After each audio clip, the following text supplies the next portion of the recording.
Hello, my sexy and beautiful people of the internet. My name is Diego, also known as the Chilean Retro Gamer.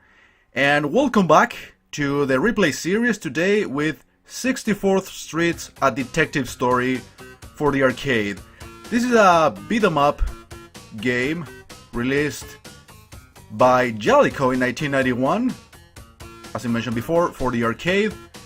And as you can see, this kind of has a similar start to Final Fight. So we are dealing with someone's daughter that got kidnapped. So it's up to these two detectives in this case to go rescue the girl.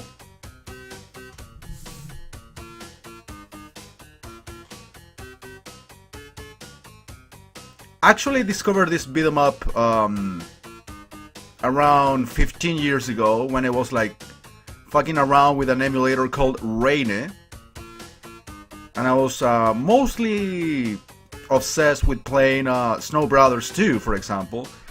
So when I was discovering new games for the arcade that basically were functional on that emulator, I discovered this one right here, and I had a lot of fun with it. Again, this is, you know, released at the time beat 'em ups were kind of getting popular in the world after Final Fight and Streets of Rage for the Sega Genesis. This was released around the same time. By the way, I'm not starting yet because I wanted you to see the plots and the title screen that take a while to show up, apparently. So we got these two detectives. Apparently this plot, let's say, takes place in the 1930s. Rick's Detective Agency. So I guess that explains the clothing, some of the elements of the environment. For example, this car right here, of course, kind of old.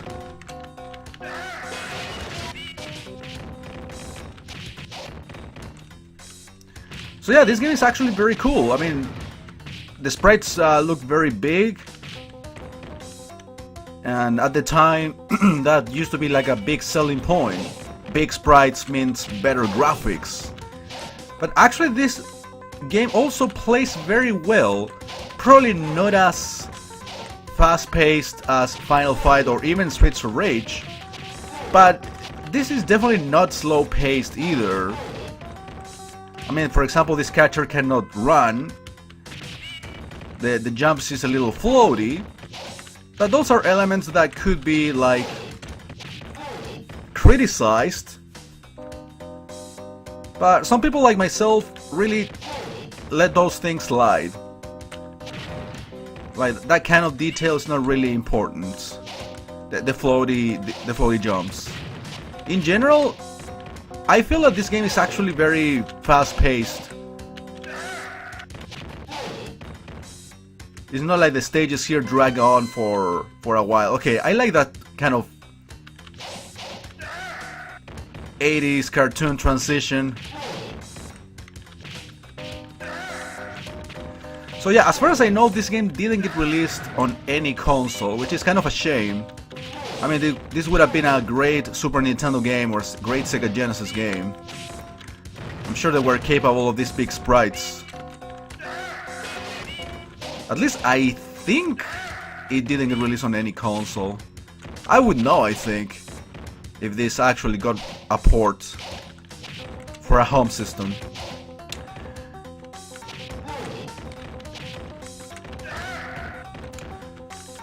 So yeah, Rick and Alan are two detectives that, well, in this case they are supposed to be rescuing a kidnapped girl.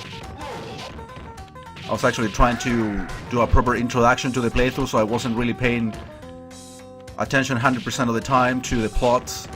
Wait, is this an 80s punk in the 1930s? I mean, it totally makes sense. Not.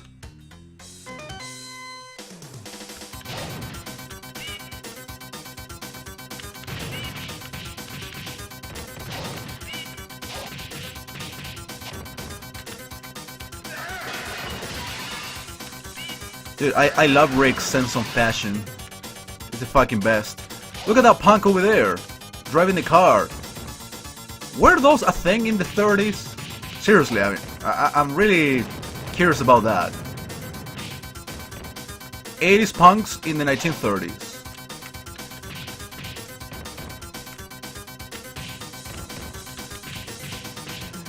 Okay, if we are to describe like problems with this game other than the floaty jump, which is probably, in my opinion at least, kind of a minor detail, is somehow the repetitiveness of the bosses and the enemies.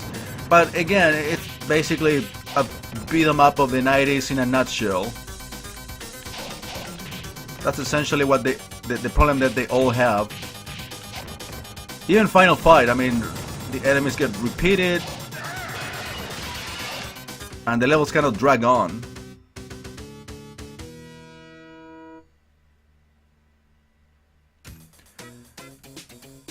Okay, Smuggler's Wharf.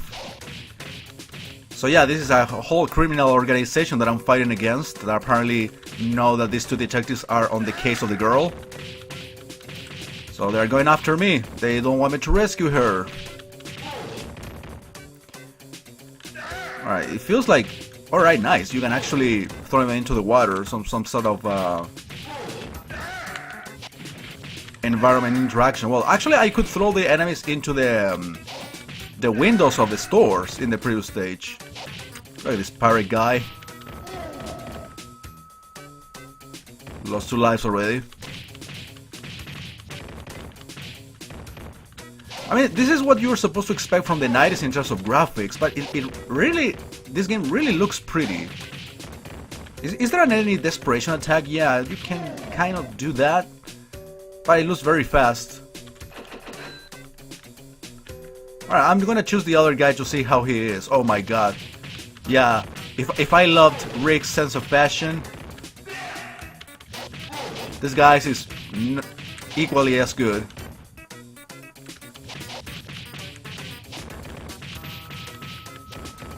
Alright, this guy is more of a kicking expert. But he can also punch and do some throws into the water where you belong, pirate. So I get a lot of fucking cats here. I mean, clearly for points. Okay, the quote-unquote desperation attack of this guy when I'm getting surrounded is actually more effective than the one from Rick. He does some sort of kick. Yeah, long range.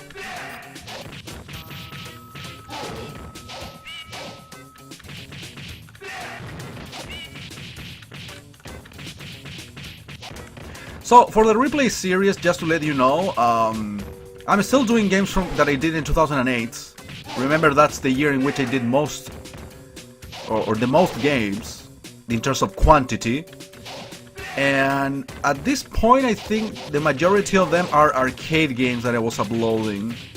But I will do some, at least I will attempt to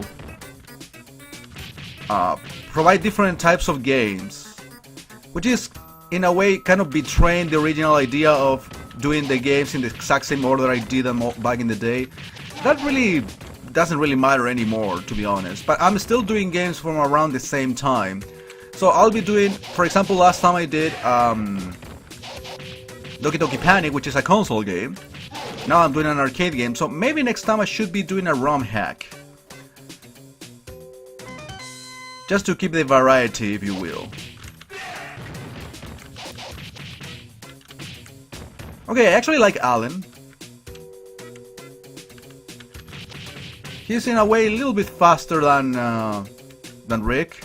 And actually the jump is not as floaty. How can I do that dash? Oh, that's an actual desperation attack, but I don't know, I didn't notice.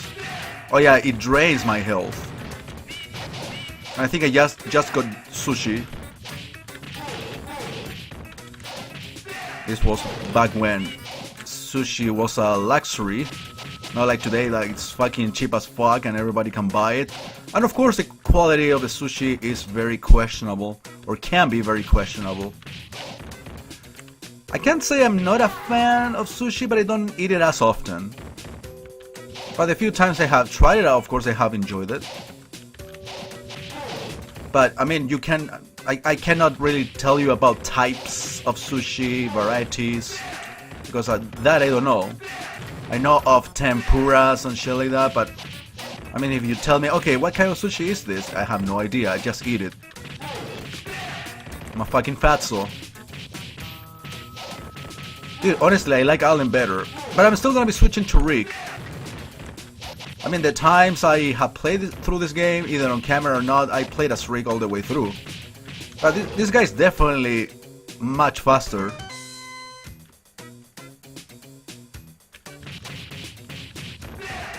That I have no doubts. Okay, I was kind of saying that this game doesn't drag on in the levels. This one is kind of drying out a little bit. But I'm sure this is gonna be the last room before the boss. I mean, this game is around the expected time, or takes around the expected time from a beat 'em up. 45-50 minutes, probably less than that even. Alright, let's go back to Rick. Yeah, he moves slower, definitely. Well, I guess because he's older, I don't know. And most likely he's slower and everything, but also more powerful. Even though Allen actually is very good in general. Oh, look at that attack. The desperation attack that probably drained my health too.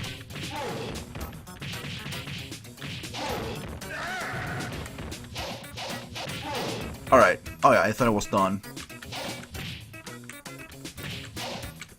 But as you can see, this pretty much has all the principles of a basic beat 'em up that was relatively successful in the 90s. I don't know how this one did in terms of popularity and how accepted it is these days by the arcade fans. Oh, this fucking guy, I forget.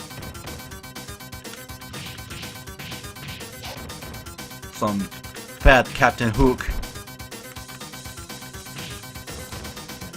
But I like this game. I mean, I love how it plays. I like how it looks. Especially for the time. I mean, at the time they were already, sorry, a bunch of beat 'em ups around on consoles and arcades. And this one, it's pretty generic, and generic at the time usually meant good.